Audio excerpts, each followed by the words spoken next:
আমাদের এখানে যে পোস্টারগুলো লাগানো ছিল সেগুলো সব ছিঁড়ে ফেলছে। আমাদের পোস্টার ছিল, এই পোস্টারগুলো সব এখানে এলোমেলো করে রাখা।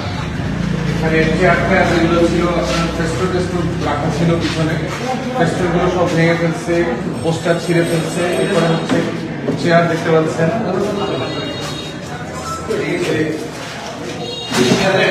দেখতে পাচ্ছেন এই যে চেয়ারের হাতুড়ি, এই যে চেয়ার সব ভাঙা, এই যে চেয়ারটা ভেঙে গেছে। এখানে আমাদের নেতাকর্মীরা বসা ছিল, তাদেরকে হুমকি দিচ্ছে এবং কালকে ভোট কেন্দ্রে কিভাবে কিভাবে থাকবো সেগুলো তারা আমাদেরকে যাচ্ছে তাই গালাগালি করে দিয়ে গেছে।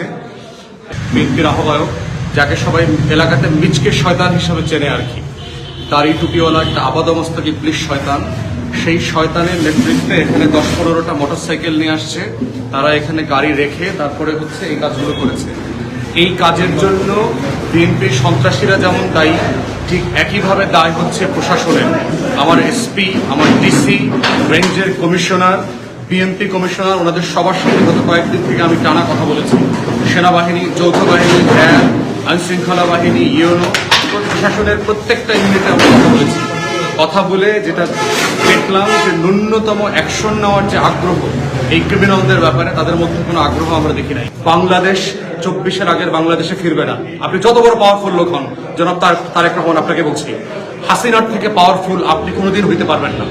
অতএব আপনি আপনার দলের গুন্ডা পান্ডা বদমাইশ ডিল করবেন, তা না হলে আমরা আমাদের এলাকাবাসী ঐক্যবদ্ধ বাংলাদেশ জোটকে সাথে নিয়ে এগুলো ডিল করব। এবং এর পুরো দায় হচ্ছে আপনার দলের এবং স্থানীয় প্রশাসন থেকে শুরু করে নির্বাচন কমিশনের প্রত্যেকটা পর্যায়ে তাদের ব্যর্থতা আমরা প্রত্যেক দিন দেখতে পাচ্ছি একটা ভালো নির্বাচন ওঠানোর জন্য। কালকে নির্বাচন হবে অথচ ভোটাররা আশ্বস্ত হতে পারছে না যে তারা ভয় ভীতি ছাড়া কেন্দ্রে যেতে পারবে। অতএব এর পুরো দায় প্রশাসন এবং তারেক রহমানের বিএনপিকে নিতে হবে। আমরা আশা করব দ্রুততম সময়ে এই ক্রিমিনাল গুন্ডাদেরকে গ্রেফতার করে রিটার্নিং অফিসার প্রমাণ করবেন, ডিসিএসপি প্রমাণ করবেন যে তারা আসলে একটা ভালো নির্বাচন করবার জন্য প্রস্তুত।